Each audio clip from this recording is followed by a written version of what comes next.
Shalom familia, gracias por acompañarnos en un estudio más aquí en la Biblia en su contexto. Recuerden que estamos estudiando el libro de Éxodo, estamos por la porción que va desde el capítulo 25 hasta el capítulo 27, verso 19.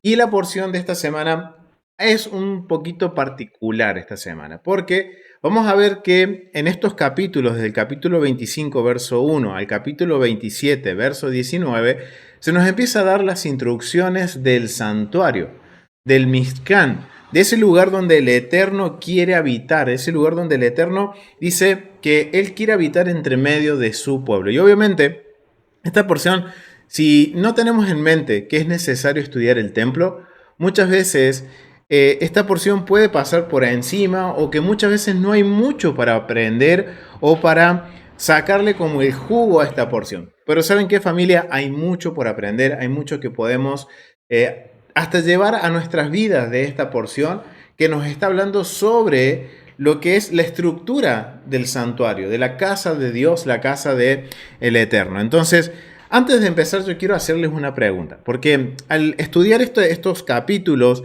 se me vino una pregunta. ¿Qué es casa y qué es hogar? ¿Es lo mismo? A ver, la familia que esté en internet también, que pueda participar. Repito lo que es la pregunta. ¿Casa y hogar es lo mismo? ¿O hay una diferencia? A ver acá, ¿qué me dicen acá? ¿Cuál es la diferencia? O sea, una casa puede ser... Muy bien, acá me han dado una buena respuesta. A ver los hermanos que están en el chat. A ver, dicen que no. ¿Por qué? ¿Por qué no es igual una casa que un hogar? ¿Por qué no es... Muy bien, acá nuestro hermano dice estructura sin función. Esa es una casa, es una estructura. Son las cuatro paredes, esa es una casa. Mientras que un hogar, ¿qué es entonces? Un hogar es una casa habitada, una casa que hay una función, está cumpliendo una función. ¿Cuál es la función? Que habite una familia, por ejemplo, ¿no? Entonces vemos que son dos cosas totalmente distintas, casa y hogar. Y esa va a ser la temática del día de hoy. El día de hoy va a ser la temática de entender qué es casa y qué es hogar. Y por qué el Eterno usa un vocabulario muy particular para hablar del santuario. Pero antes, quiero hacer otra pregunta. Yo no sé si se han preguntado ustedes del por qué, conociendo un poco la historia del santuario de Israel, vemos que cuando el tabernáculo se terminó de construir, ¿qué sucedió? La presencia de Dios descendió, se manifestó la presencia de Dios. Ok, segundo templo, ¿qué sucede?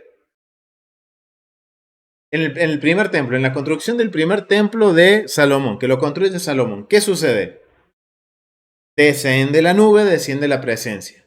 Y ahora, ¿qué pasa en el segundo templo? No descendió. Esto es algo que a mí me llamó mucho la atención y tiene que ver con esto de casa o hogar. O casas versus hogar. Y obviamente cuando hablamos sobre el segundo templo, cuando dice que no estuvo la presencia, siempre nos enfocamos en lo estructural. Pero al analizar esta porción y algunos detalles que habla el profeta Ageo, que habla Esdras, que habla Nehemías sobre esto, hay algunos detallitos que quizás no nos hemos dado cuenta y tiene que ver con esta porción. Bien, entonces vamos a tratar de responder esta pregunta: ¿por qué no desciende la gloria en el segundo templo? Y vamos a ver un poco más allá de la estructura. Porque siempre decimos no, porque la estructura no fue la misma esplendor que tenía el primer templo en el segundo. Pero hay algo más. Y quiero desafiarlo, familia, que vamos un poco más allá y veamos cómo esto también va a influenciar en nuestras vidas. Pero vamos a ir entonces a los versos bíblicos, vamos a ir a Éxodo capítulo 25, vamos a ir a Éxodo capítulo 25 y quisiera invitar a mi hermana Verónica Ríos que pueda leer Éxodo capítulo 25 del verso 1 al 9. Claro que sí, Shalom Alejem, amados. Buena tarde. Claro que sí. 25 del 1 al 9 y dice así. Ujú. Y Adonai dijo a Moshe, Di a los hijos de Israel que hagan una colecta para mí. Acepta una contribución de cualquiera que de todo corazón quiera dar. La contribución que tomarás de ellos es de oro, plata y bronce, hilo azul, púrpura y escarlata, lino fino, pelo de carnero, pieles de machos cabríos teñidas y piel fina, madera de acacia, aceite para la luz, especias para el aceite de la unción y para el incienso fragante, piedras de onix y otras piedras para ser puestas, para las vestiduras sacerdotal y el oráculo. Tienes que hacerme un lugar kadosh para que yo pueda habitar entre ellos. Lo harás de acuerdo a todo lo que yo te muestre, el diseño del tabernáculo y el diseño de su mobiliario. Y así es como lo tienes que hacer. Amén, amén. Amén. Muchísimas gracias, mi hermana Verónica. Muchísimas gracias. Miren qué interesante. Amén. Acá está hablando sobre el santuario. Verso 8 del capítulo 25 dice, y harán un santuario para mí y habitaré en medio de ellos. Ok, miren lo que es interesante. Acá vemos que el Eterno empieza solicitando ¿qué? Materiales. Empieza a solicitar oro, plata, púrpura, carmesí, azul, pelo de cabra, o sea, piel de cabra, lino fino, pieles de carneros, teñidas de rojo. O sea, está pidiendo cosas físicas. O sea que el contexto es que va a haber un santuario físico, a un lugar físico. Pero es interesante que dice, harán un santuario para mí y habitaré en medio de ellos. Y esto es algo que a mí me llamó la atención porque tiene que ver con esto de casa versus hogar.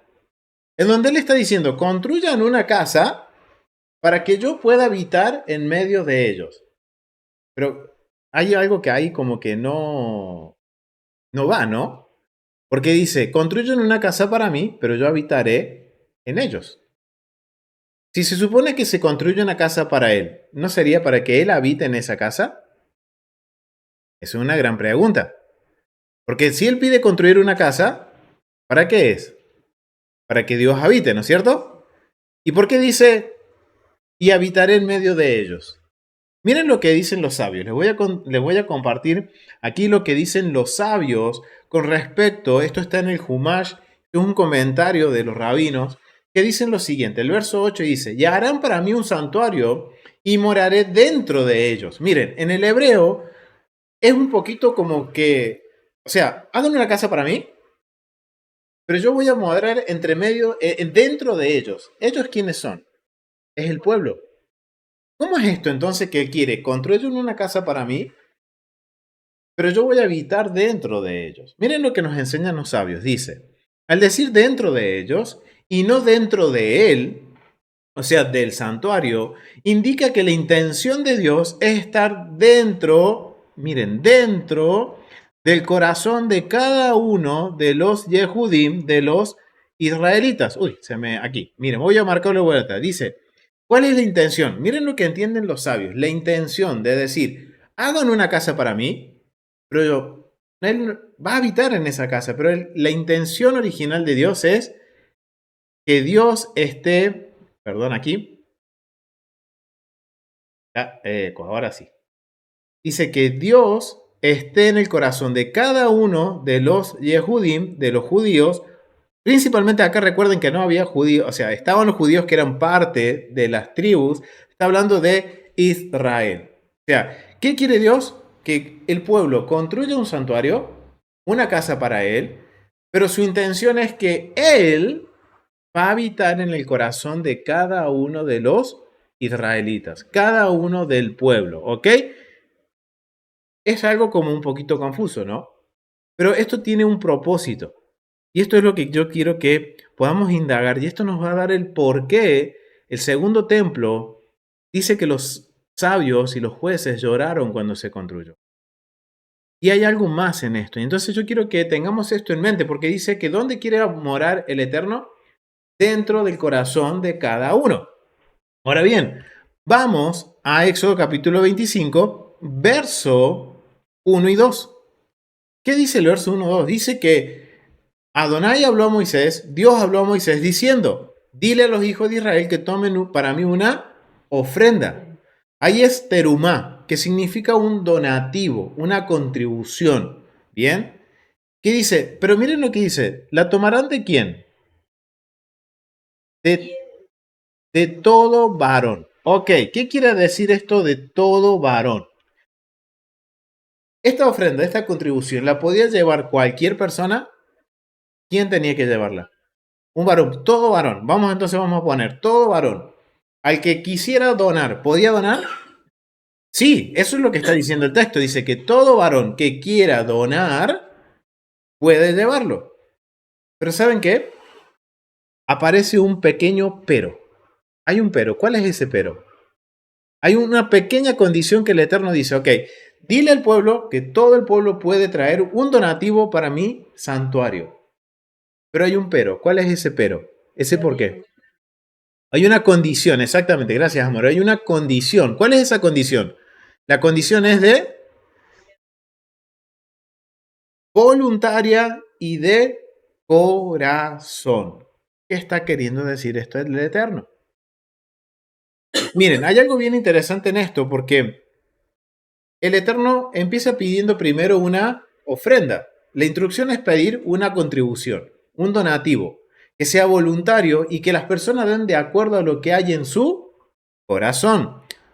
Obviamente, hasta este momento, las personas no saben para qué es el propósito. Después de que solicita la contribución, el Eterno le dice a Moisés, y harán un santuario para mí. ¿Qué es esto? Esto es, podemos decir, como que el Eterno está probando cuáles van a ser mis intenciones a la hora de contribuir para la construcción del santuario. Entonces, es algo bien interesante. O sea, vemos que todos podían dar, pero hay una condición. Tiene que ser voluntario y tiene que ser de corazón. Cuando hablamos de corazón, está hablando de intenciones. ¿Cuál va a ser mi intención? ¿Cuál es mi intención para contribuir al Eterno? ¿Cuál es mi intención con el Eterno? ¿Cuál es mi intención? Y tengan esto en mente, familia. Porque esto tiene que ver mucho con lo que sucede también en el segundo templo. Pero hay algo bien interesante que al ver esto y vemos entonces que Dios dice, yo quiero que el pueblo contribuya, haga un lugar, un santuario, una habitación para mí, una casa para mí, para el propósito de que Dios more en cada uno de nuestro corazón. Ahora, la pregunta es, ¿cómo habitará Dios? ¿Cuál va a ser la condición para que Dios habite entre medio de su pueblo? ¿Cuál es la condición? A ver, la familia que está también en internet. ¿Cuál es la condición? O sea, obviamente, para la construcción hay que dar con una condición. Voluntario y de corazón. Pero ahora para que la presencia de Dios descienda y habite en medio del pueblo, ¿cuál es la condición? ¿Que haya qué? Que haya amor, ok, amor. Que no haya pureza, pureza ritual, pureza moral. A ver qué más dice la familia acá, pureza moral. Ok, ahora, vamos a validar esto por la Biblia. Que no sea porque nosotros creemos que no, porque Dios es santo, tiene que haber pureza ritual y pureza moral. Vamos a validar entonces con la Biblia. Y vamos a ir a Primera de Reyes y quiero invitar a la familia Peloc que pueda leer Primera de Reyes, ir a Primera de Reyes, capítulo 6, y me gustaría que lean capítulo 6, verso 1 y capítulo 6, verso 11 al 13. ¿Puede ser Alba o alguien de la familia Peloc?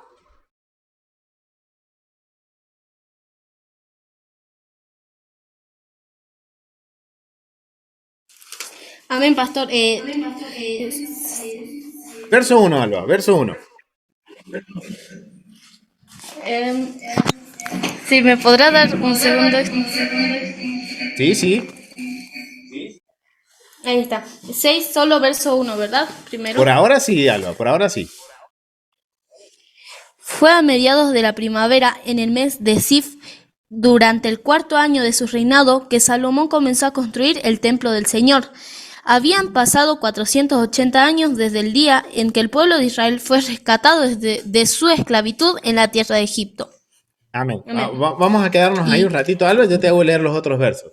Miren lo que dice. Dice que en el año, en el año 480, después de que los hijos de Israel salieron de Egipto, o sea, después de que salieron de esclavitud, 480 años después, se va a levantar un lugar fijo para la presencia del Eterno. Y fue en la primavera, en la temporada de la primavera. Ahora miren, vamos a ir al verso 11. Alba, si puedes leer del verso 11 al verso 13. Sí. Entonces el Señor le dio el siguiente mensaje a Salomón. En cuanto a este templo que estás construyendo, si tú sigues todos mis decretos y ordenanzas y obedeces todos mis mandatos, yo cumpliré por medio de ti la promesa que le hice a tu padre, David. Viviré entre los israelitas y nunca abandonaré a mi pueblo Israel. Amén. Amén. Miren lo que dice. Gracias, Alba. Miren lo que dice. Dice que Adonai, Dios habló a Salomón diciendo, con relación a esta casa que tú edificas, si anduvieras, ¿qué dice? En mis estatutos, en mis decretos y guardares todos mis mandamientos, entonces, ¿qué sucedería? El Eterno habitará en la casa que Salomón había construido. Ok, ¿por qué le habla a Salomón y no al pueblo? Recuerden que el rey de Israel, el rey en la tierra de Israel, en este caso David, Salomón, ellos eran los representantes del pueblo. Y lo que el rey hace, el pueblo replica.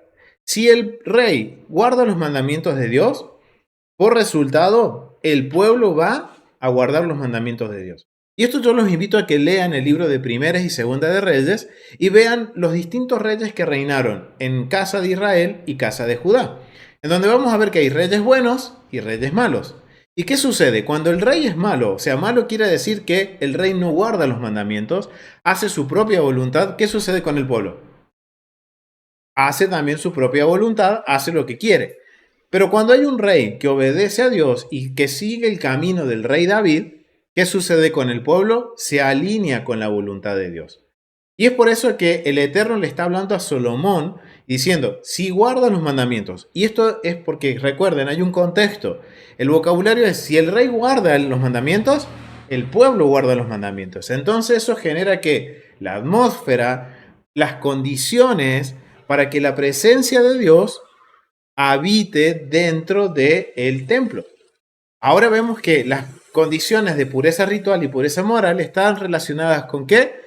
Con guardar los decretos, los estatutos y los mandamientos de Dios.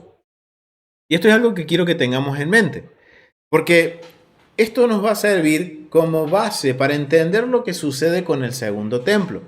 Y de ahí eso va a terminar también nos va a dar una luz de cómo todo esto aplica a nuestras vidas. Entonces, vemos aquí que hay distintas condiciones. Primera condición, para que se construya el santuario, ¿qué tiene que haber? Un donativo, que tiene que ser voluntario y de corazón.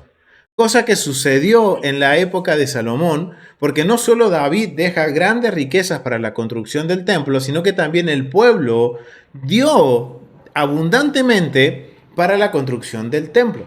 O sea que ahí vemos que se está cumpliendo esta norma o esta condición. Pero también ahora aparece otra condición, de que para que realmente la presencia de Dios descienda en la casa, more en la casa que en este caso Salomón le había construido, el pueblo tiene que guardar los mandamientos. Ok, entonces son estas dos cosas que tenemos que tener en cuenta. Y esto tiene que ver con casa y tiene que ver con hogar. Y esta va a ser la gran diferencia. Y ahora vemos que ahora un edificio es una casa, mientras esa casa habitada es un hogar. Está cumpliendo un rol, está cumpliendo un propósito y una función. El templo tiene un rol, un propósito y una función, siempre y cuando la presencia de Dios esté ahí. Entonces, teniendo esto en mente, quiero que vayamos ahora a Esdras, capítulo 3, y vamos a hablar sobre el segundo templo. Vamos a ir a Esdras. Vamos a ir a Esdras, capítulo 3. Y si mi hermana Daisy León puede leer los versos 10 al 13. Claro.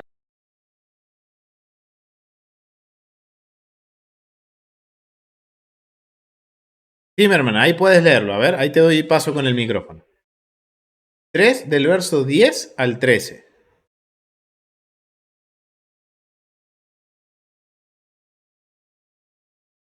A ver, mi hermana, ahí puedes abrir el micrófono.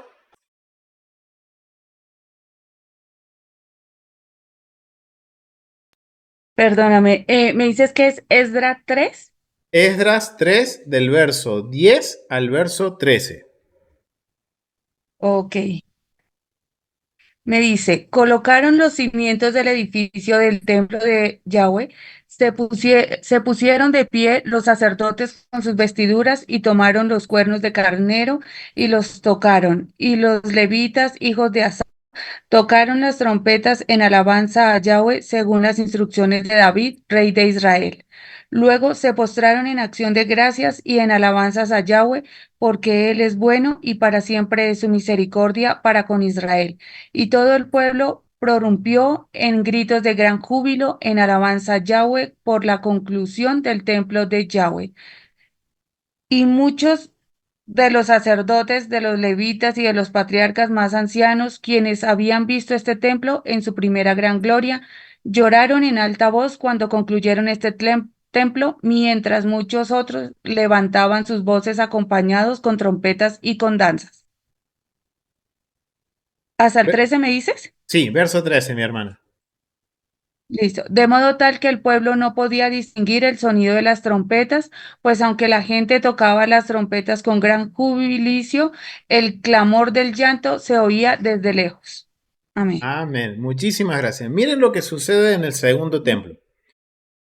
Si nosotros vamos al principio del capítulo 3, en el verso 8, en el verso 8 dice, en el año segundo de la venida a la casa de Dios en Jerusalén, en el mes segundo comenzaron Zorobabel, hijo de Salatiel, hijo de Jesúa, hijo de Josadac, y los otros, sus hermanos, a construir, a poner los cimientos. O sea, miren, empieza el capítulo 3 hablando que se empezó a colocar que el altar.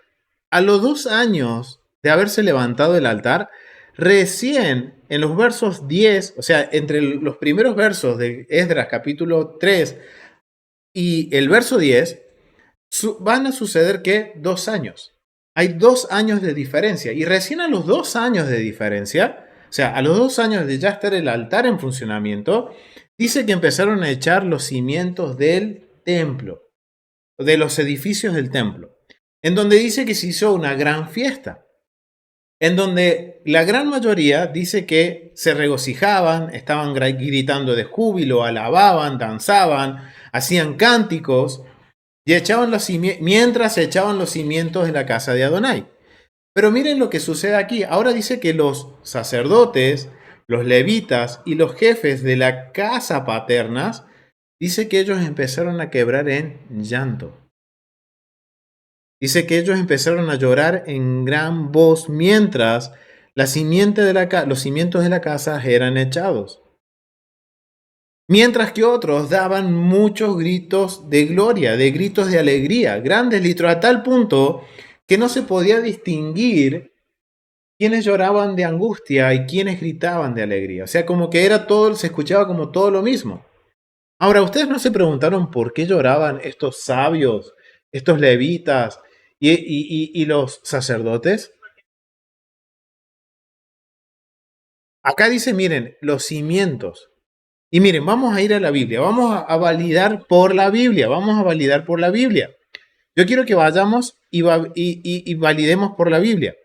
Porque dice que comenzaron, dice, y miren, y tengamos en mente, familia, tengamos en mente la imagen de que se estaban echando los cimientos. O sea, ni siquiera estaban las estructuras. La única estructura que estaba en funcionamiento era el altar. No había otro edificio. Estaba todo en ruinas y se estaba volviendo a levantar. Entonces, tengan en mente la etapa inicial de una obra. Y estaban iniciando con la obra. Unos se alegraban, pero los sacerdotes, los levitas y los jefes, o sea, los ancianos o los sabios que representaban a cada una de las familias, ellos dice que clamaban con lloro en alta voz. O sea, ni siquiera el edificio estaba terminado, recién estaban empezando y los sabios, los ancianos estaban llorando. Ahora, ¿por qué? ¿Será de felicidad? Miren, vamos a la Biblia, vamos a ir a la Biblia, vamos a ir al profeta Ageo, vamos al libro de Ageo,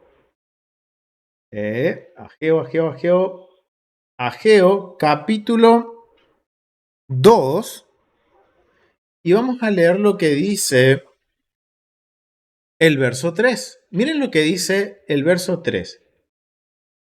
Dice, ¿quién ha quedado entre vosotros que haya visto esta casa en su gloria primera? ¿Y cómo la veis ahora? ¿No es ella como nada delante de vuestros ojos? Pues ahora, Zorobabel, esfuérzate, dice Adonai, esfuérzate también, Josué hijo de Josadac, sumo sacerdote, y cobrad ánimo. Pueblo toda la tierra, dice Adonai, y trabajad, porque yo estoy con vosotros, dice Adonai de los ejércitos. Miren lo que dice, o sea, ¿por qué lloraron? Miren lo que está diciendo aquí. Dice, habló ahora Zorobabel, hijo de Salatiel, gobernador de Judá, y Josué, hijo de Josadac, sumo sacerdote, y el resto del pueblo, diciendo, ¿quién ha quedado entre vosotros que haya visto esta casa en su gloria primera? ¿Y cómo la veis ahora? O sea, ¿qué está queriendo decir esto? O sea, están llorando. ¿Por qué está llorando? Está llorando de tristeza. Los sabios, los levitas, porque dice, ellos vieron, eran personas que habían visto la gloria del primer templo, pero no estaban, algo estaba sucediendo en este segundo templo, que ellos decían, aquí está pasando algo. Hay algo que está pasando. Por eso les dice, están hablando del primer templo y le está diciendo, ¿acaso esto no es nada delante de ustedes? Y estaban levantando los cimientos, o sea que ellos deberían de haber estado alegres porque se estaba reconstruyendo. Pero había algo más que ellos estaban viendo que quizás el pueblo no veía. Y esto es algo bien interesante, familia.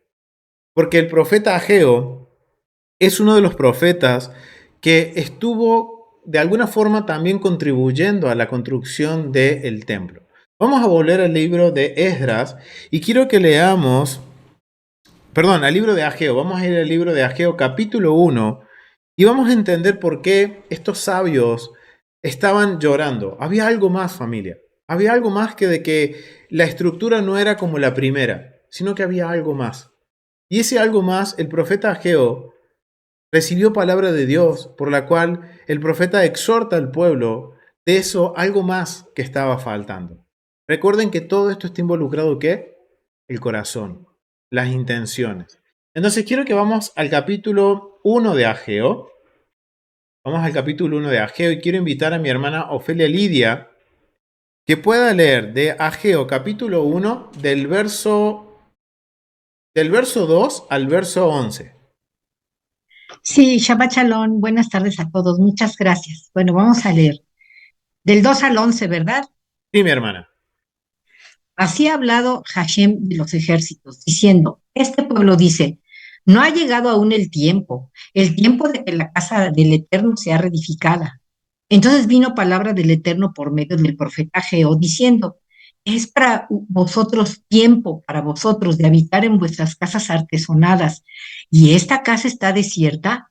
Pues así ha dicho el Eterno de los ejércitos, meditad bien sobre vuestros caminos, sembráis mucho y recogéis poco, coméis y no os saciáis, bebéis y no quedáis satisfechos, os vestís y no os calentáis. El que trabaja a jornal recibe su jornal en saco roto. Así ha dicho el Eterno de los ejércitos, meditad sobre vuestros caminos, subid al monte y traed madera, y reedificad la casa, y pondré en ella mi voluntad, y seré glorificado, ha dicho el Eterno. Buscáis mucho y halláis poco, y encerráis en casa, y yo lo disiparé de un soplo. ¿Por qué? Dice el Eterno de los ejércitos. Por cuanto mi casa está desierta, y cada uno de vosotros corre a su propia casa. Por eso se detuvo de los cielos sobre vosotros la lluvia, y la tierra detuvo sus frutos. Y llamé la sequía sobre esta tierra y sobre los montes, sobre el trigo, sobre el vino, sobre el aceite, sobre todo lo que la tierra produce, sobre los hombres y sobre las bestias y sobre todo trabajo de manos. ¿Hasta ahí? Hasta ahí, mi hermana. Muchísimas gracias. Amén. Gracias. Miren lo que dice, gracias, mi hermana. Miren lo que dice Ageo. Ageo es uno de los profetas que está junto con Esdras y Nehemías y Zorobabel en la construcción del templo. ¿Cómo lo sabemos? Cuando nosotros vamos a Esdras capítulo 5, verso 1, miren lo que dice. Profetizaron Ageo y Zacarías. Ok, miren. El profeta que recién estábamos hablando, él en Esdras dice que profetizaron a Ageo y Zacarías, hijo de Ido, ambos profetas, a los judíos que estaban en Judá y en Jerusalén, el nombre de Dios de Israel, quien estaba sobre ellos. Ok, y miren lo que profetizó. Volvemos a Ageo capítulo 1. Miren lo que profetizó Ageo. Recuerden que primero levantaron el altar. 2 años después, empezaron a colocar los cimientos. Y en el capítulo 5 se nos habla de Ageo, y en el capítulo 5 de Esdras, verso 15, dice que empezaron a construir en el mismo lugar que estaba el templo, el segundo templo. Pero ¿saben qué? Entre el capítulo 3 y el capítulo 5 de Esdras, de acuerdo a los reinados de Persia, pasaron 22 años. Más 2 años que habían pasado desde la construcción del altar, fueron casi 24 años que el templo estuvo en proceso de construcción. ¿Y qué exhorta el profeta Ageo? Miren lo que dice el profeta Ageo. Miren cómo está profetizando el pueblo y le está diciendo, es para vosotros tiempo para vosotros de habitar en vuestras casas artesanadas y esta casa está desierta. O sea que vemos que la palabra de Ageo sucedió en un lapso de esos 24, de los 22 años. En algún momento, antes del capítulo 5 de Esdras, Ageo les dice, ustedes habitan muy lindo en sus casas, pero la casa de Dios, que es un mandamiento, porque vemos que en Éxodo 25 es un mandamiento levantar un santuario, dice, está deshabitada. Y ahora ustedes, parafraseando, se quejan de que siembran mucho y recogen poco, de que no llueve, de que comen y no se sacian. Y dice en el verso 9, por cuanto mi casa está desierta y cada una de vosotros corre a su propia casa. ¿Qué habían hecho? Habían abandonado la construcción.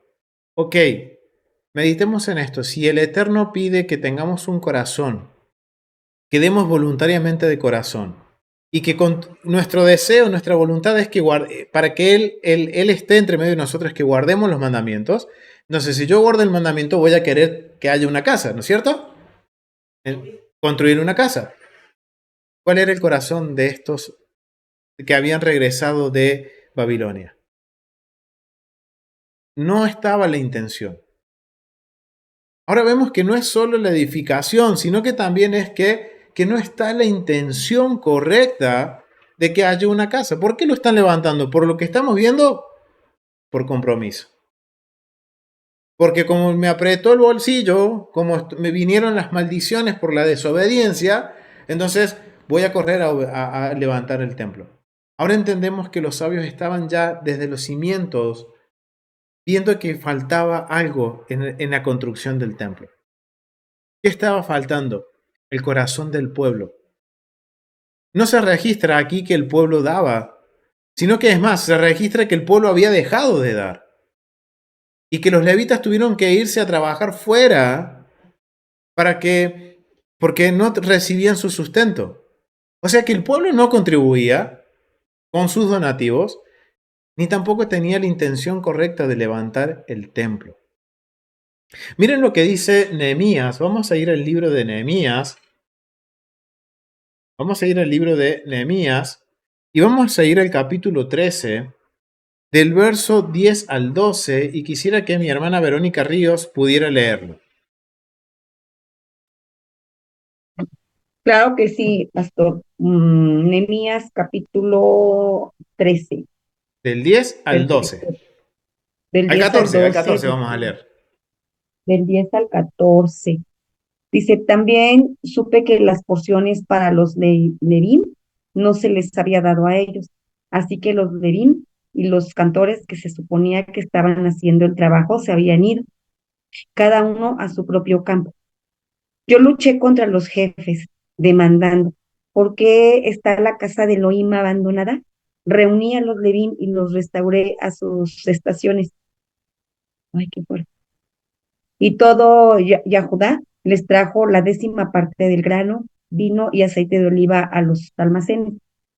Para supervisar los almacenes, yo nombré Shelemiyah, el Cohen, y Sadoc, el maestro de la Torah, y de los Levín, Pedayá, asistiéndolos.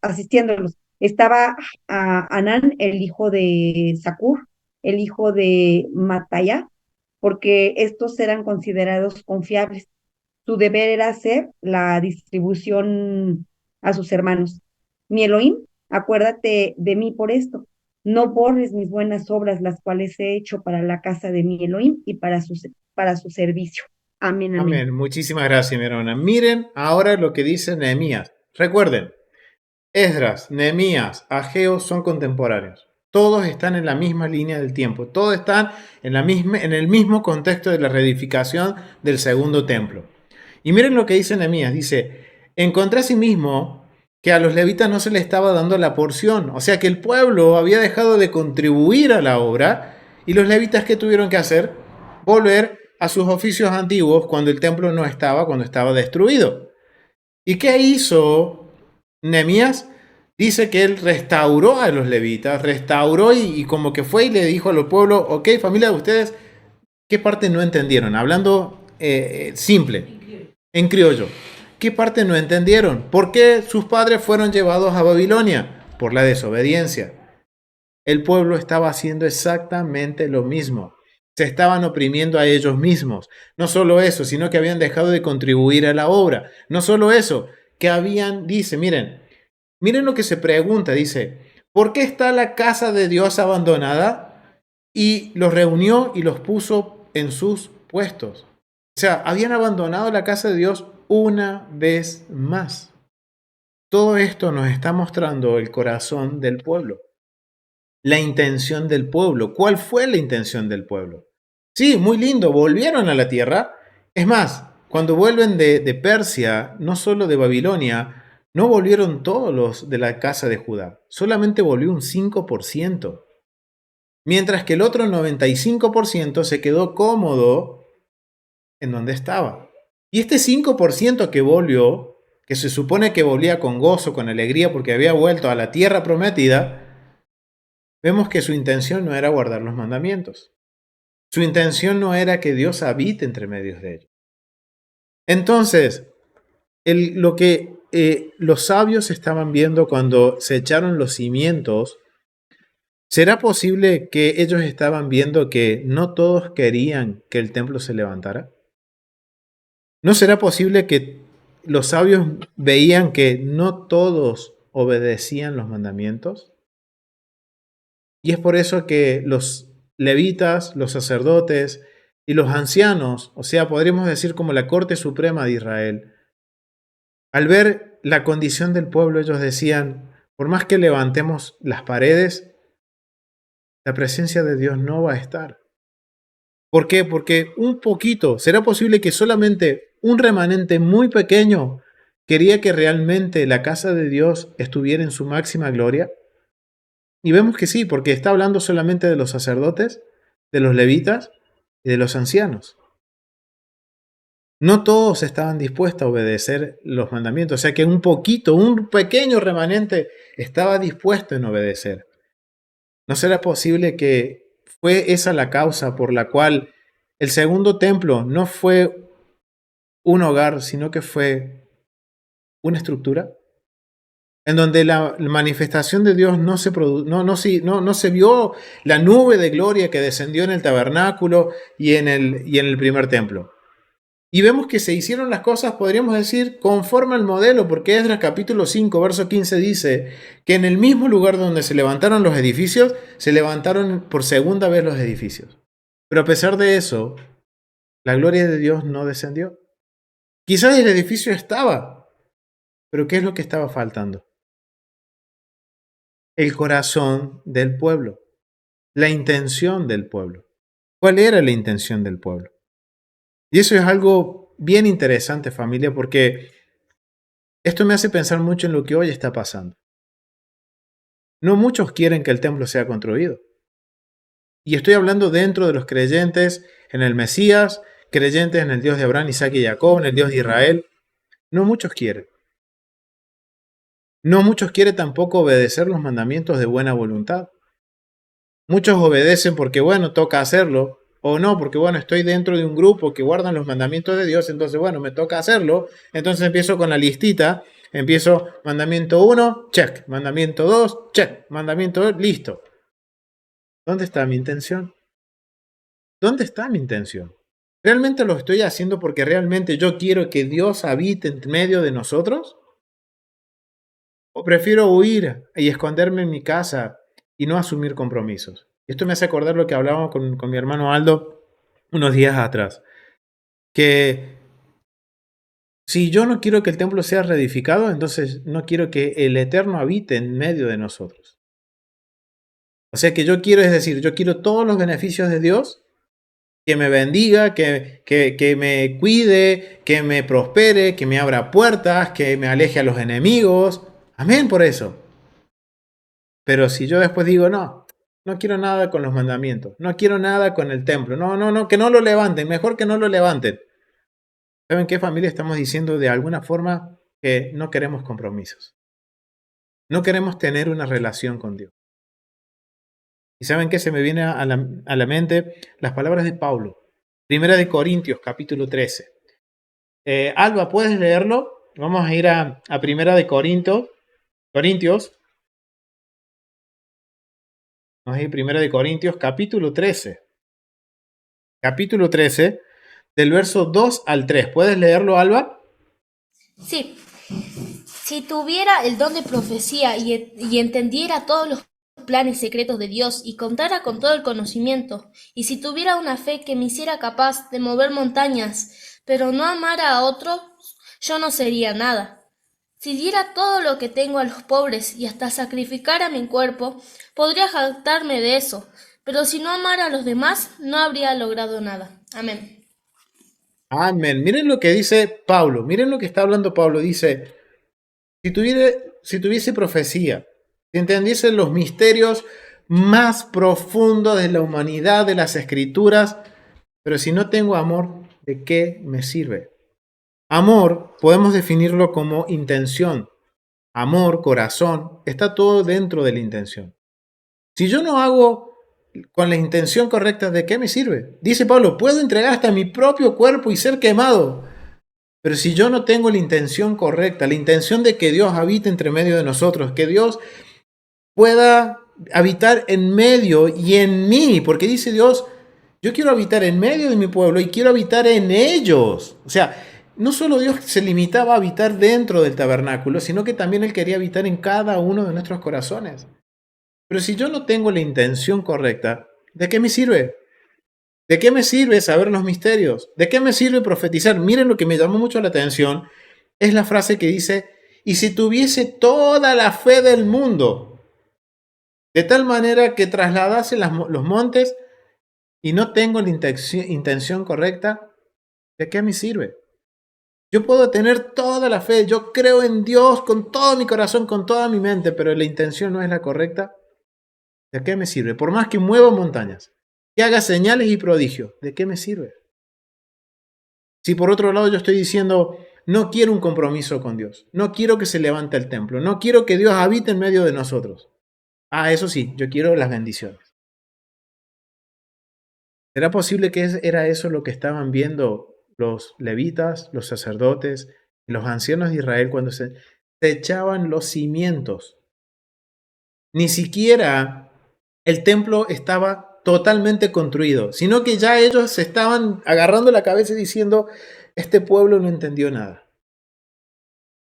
Desde que estaban los cimientos, echando los cimientos, fase inicial de la construcción, de la reconstrucción, los sabios dicen, el pueblo, en pocas palabras, el pueblo no entendió.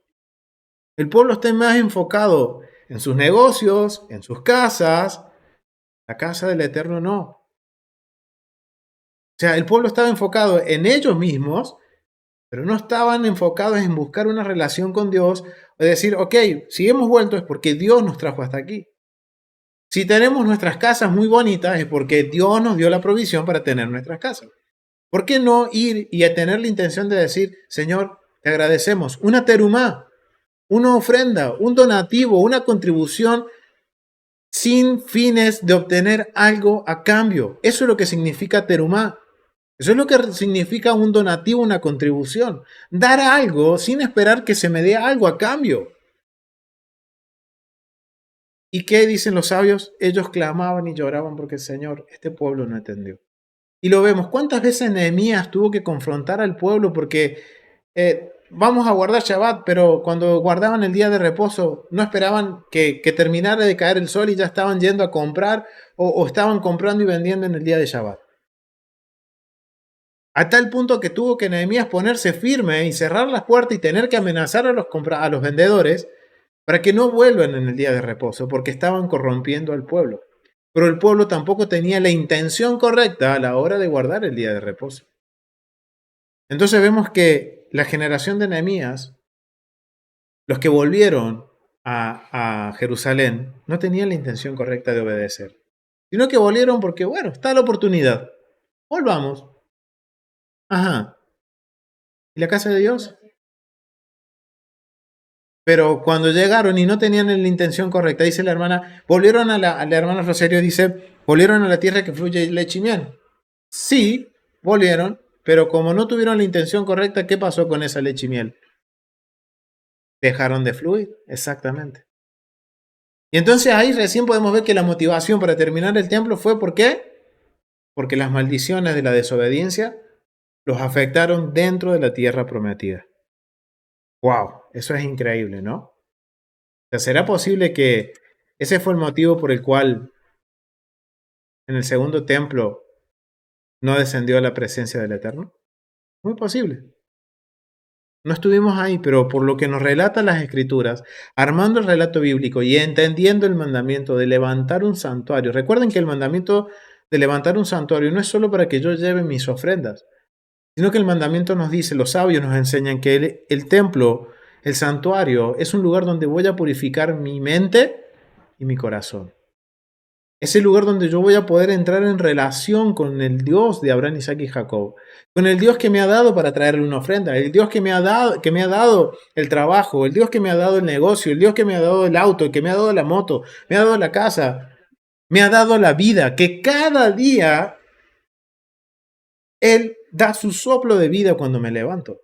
¿O acaso, familia, nosotros, y pregunto a los que están aquí, nosotros decidimos levantarnos cada mañana? ¿Quién nos da la vida? Dios. Dios nos da la vida. Si él dice, ok, Augusto, hoy no te toca levantarte, es su voluntad.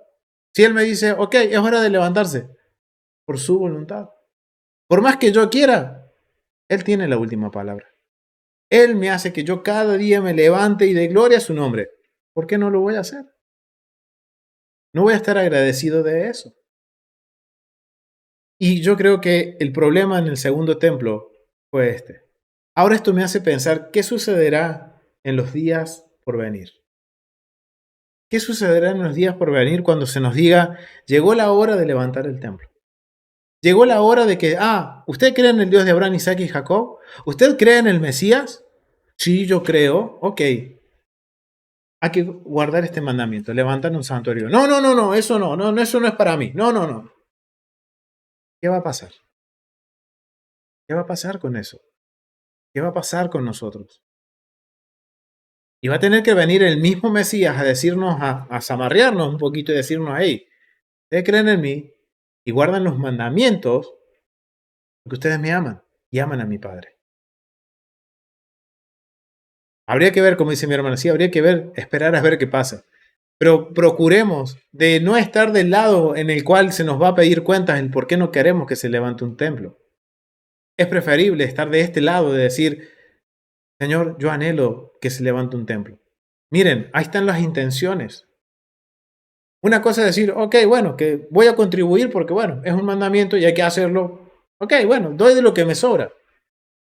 Pero miren, si yo lo hago de forma voluntaria y de corazón con la intención correcta, yo desde hoy estaría, Señor, no veo las horas que se levante ese templo para que tu presencia descienda y para que puedas habitar en medio de nosotros. Como decía el rey David, exactamente, gracias, amor. El rey David, él todo el tiempo él decía, Señor, quiero estar en tu templo, quiero deleitarme en tu templo, quiero que en el templo, el mismo rey David dice, no me acuerdo en uno de los salmos, dice que su alma era renovada en el templo. Familia, esa es nuestra intención. Eso hay en nuestro corazón, el querer estar en la presencia de Dios y ser renovados, cobrar nuevas fuerzas.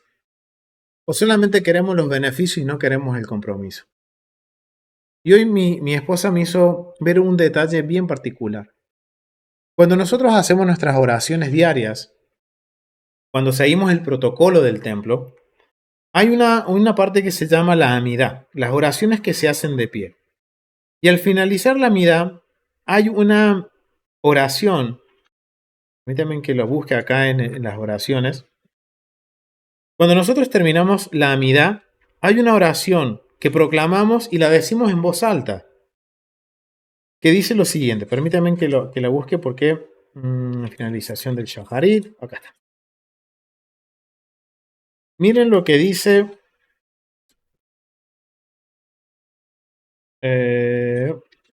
¿Dónde está? Finalización de la amida. Bueno, se me perdió, familia. Acá está. Shaharit de los días de semana. Amidá. Oh,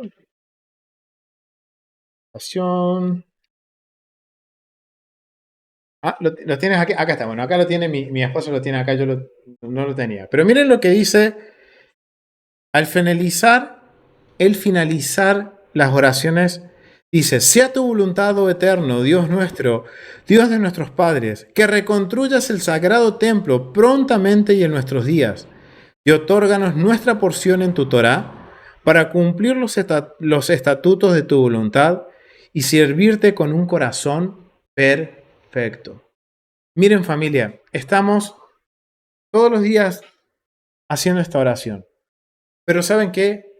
Hoy me hizo ver mi esposa que esta oración tiene que tener otro sentido más elevado. Esa oración expresa el deseo de mi corazón. Si yo solamente la leo, ok, ya está. Pero tengo que ponerle intención, familia. Realmente yo tengo que sentir esa oración de que el Eterno permita que se levante su sagrado templo, pero también que dice, que me dé su porción en la Torah, en los mandamientos, en su palabra, para que yo los pueda poner por obra. ¿Y qué necesitamos para que la presencia de Dios descienda en este mundo? Un santuario y que el pueblo obedezca los mandamientos. Eso es lo que dice esa oración. Ahora la pregunta es, ¿en dónde está mi corazón? ¿En dónde estoy poniendo mi corazón? Vamos a Mateo capítulo 6. Vamos a Mateo capítulo 6 y me gustaría que mi hermana Ofelia Lidia lo pueda leer. Mateo capítulo 6, del verso 19 al 21, mi hermana. Sí, claro que sí. 6, 19 al 21, ajá. Tesoros en el cielo. No os hagáis tesoros en la tierra, donde la polilla y el orín corrompen, y donde ladrones minan y hurtan, sino haceos tesoros en el cielo, donde ni la polilla ni el orín corrompen, y donde ladrones no minan ni hurtan. Porque donde esté vuestro tesoro, ahí también estará vuestro corazón. Amén. Gracias. Amén, mi hermana. Miren lo que dice aquí Yeshua, Jesús, está diciendo esto. Porque donde está vuestro tesoro, allí estará vuestro corazón. ¿Y cómo empezamos esta porción? Verso número 2. una ofrenda voluntaria y de corazón. Ahora yo les pregunto, familia, ¿a dónde está nuestro corazón? ¿A dónde estamos haciendo tesoros? ¿Estamos haciendo tesoros en mi negocio, en mi trabajo, en la familia, en mi casa? ¿En qué estoy haciendo tesoro? ¿En dónde estoy poniendo mi corazón? ¿Cuál es mi tesoro? ¿Y cuál debería de ser mi tesoro?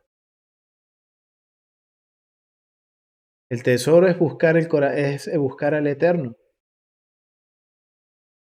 ¿Dónde voy a poner mi corazón? ¿Dónde estoy yo poniendo mi corazón? Donde yo ponga mi corazón, ahí yo estoy poniendo mi tesoro. ¿Cuál es mi intención? ¿Por qué yo estoy buscando de Dios? Y esta es la gran pregunta. Y eso va a determinar de dónde estoy poniendo mi corazón. Si yo solamente me acerco a Dios porque me está yendo bien en el negocio y cuando me empieza a ir mal, no quiero saber nada. Entonces, ¿dónde está mi tesoro?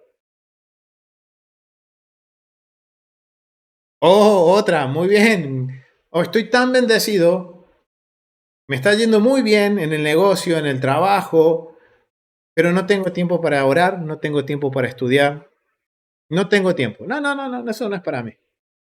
Que lo haga otro por mí. ¿Dónde está mi corazón? ¿Dónde está mi tesoro? Familia, el estudiar este libro, todo el libro, no solo la Torah, no solo los 5 primeros libros de la Escritura, sino todo el libro. Yo lo estudio, aquí está mi riqueza. ¿Y por qué digo que está mi riqueza? Porque voy a estar cumpliendo mi parte para que el día de mañana la presencia de Dios habite en medio de nosotros. Y yo personalmente, yo Augusto Rodríguez, quiero que el Eterno habite entre medio de nosotros y que habite en mi corazón. Pero si yo no alimento mi alma, si yo no alimento mi ser interior y no alimento mi corazón con cosas que me edifiquen, ¿en dónde está mi tesoro? Por eso yo los animo, familia, que nos analicemos y veamos dónde está mi tesoro. El día de mañana, cuando se pida la contribución, la terumá, para construir el tabernáculo, el templo, ¿cuál va a ser mi intención? ¿De qué voy a dar? ¿Del tiempo que me sobra? ¿O voy a dedicar un tiempo de calidad? Por ejemplo, hablando tiempo, hablando de dinero, ¿voy a dar lo que me sobra? ¿O voy a esforzarme a dar lo mejor para que la casa de mi rey resplandezca y su presencia esté ahí? También voy a poner mi parte, porque no es solo el edificio, sino que yo también soy una terumá.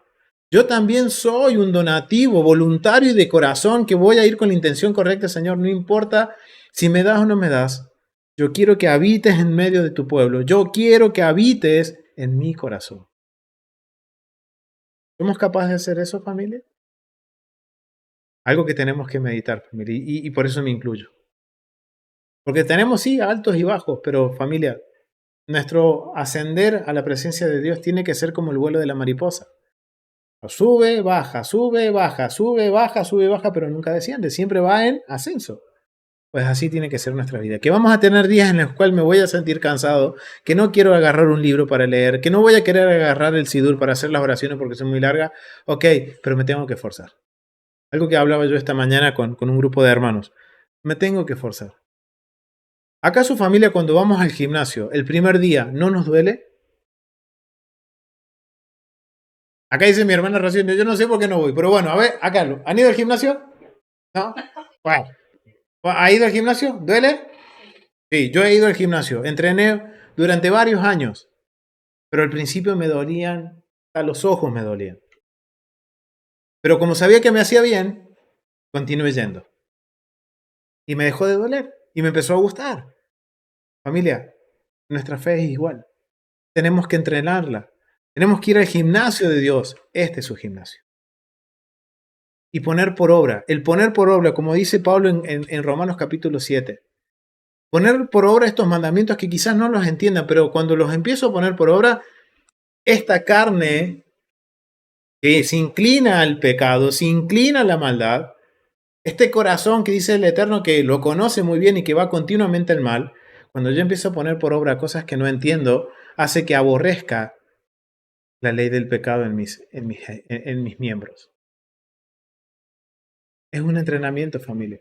Y necesito dedicarle tiempo, a pesar de que no me guste, que no quiera, que no tenga las ganas o el ánimo, tengo que hacerlo, me tengo que esforzar, familia.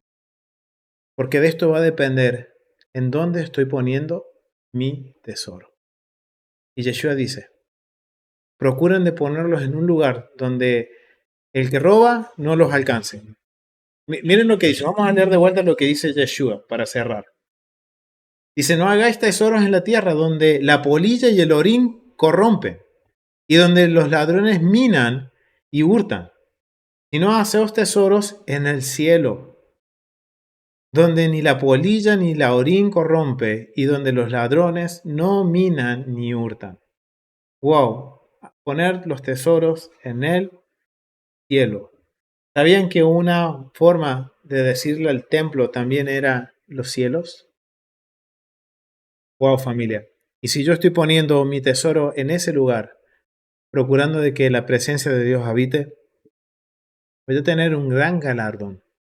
Y me voy a asegurar que ese tesoro que invertí por muchísimo tiempo, el día de mañana no sea corrompido por la polilla, ni me lo roben, sino que va a ser el Eterno mismo quien me va a dar ese tesoro. Sí, familia, yo los animo. Quizás ha sido un poquito esto de definir lo que es casa versus hogar. Ahora entendemos el por qué en el segundo templo no bajó la presencia del Eterno y cómo esto también va a incidir en nuestras vidas. Porque todo lo que yo hago, lo hago por el Eterno. Entonces, si lo hago por el Eterno, ¿cuál es mi intención? ¿Es recibir aplausos? ¿Es recibir algo a cambio? ¿O por qué lo hago? Por eso yo los animo, familia, que nos ocupemos en trabajar en pos de crear un hogar en donde la presencia del Eterno descienda. Porque si no trabajamos en pos de eso, va a suceder como pasó en la época de Esdras y Nehemías. Solo va a ser una estructura. No quiere decir que Dios no estaba, pero Él no se hizo visible, no dio la aprobación. Y por lo que vemos, no solo fue por las estructuras, sino que también fue por el corazón del pueblo. Esperemos que el Eterno pueda encontrar en nosotros ese corazón que Él anhela, ese corazón que Él espera que tengamos, un corazón dispuesto a la corrección, un corazón dispuesto a aprender y a poner por obra. Lo vamos a dejar hasta aquí, familia. Ha sido un gusto compartir esta porción. Y recuerden, vamos a continuar estudiando el libro de Éxodo. Ahora después viene un gran evento que tristemente va a traer caos a Israel, que es el becerro de oro. Así que familia, vamos a dejar esto aquí. Vamos a continuar la próxima semana con el libro de Éxodo. Recuerden, si quieren ser parte de los estudios en vivo por Zoom, pueden enviarnos un mail al mail que va a estar en la caja de descripciones para que puedan escribirnos, ser parte de los estudios, poder compartir también un tiempito de conocernos y de hacer sus preguntas con respecto a lo que veamos en cada clase. Y además, los invito a que se suscriban al canal La Biblia en su contexto. Si son de agrado y son de bendición los estudios que estamos compartiendo, por favor ayúdenos a compartir, denle en like, déjenos un comentario, que esto nos ayuda mucho, familia, a que este mensaje sea difundido por las plataformas de internet a muchas personas en el mundo, para que puedan conocer el evangelio que es de Dios proclamado por Yeshua y el pacto eterno que el Eterno hizo con su pueblo. Así que gracias, familia, por acompañarnos. Nos vemos la próxima semana en un estudio más de Éxodo y los mandamientos. Shalom, familia. Nos vemos.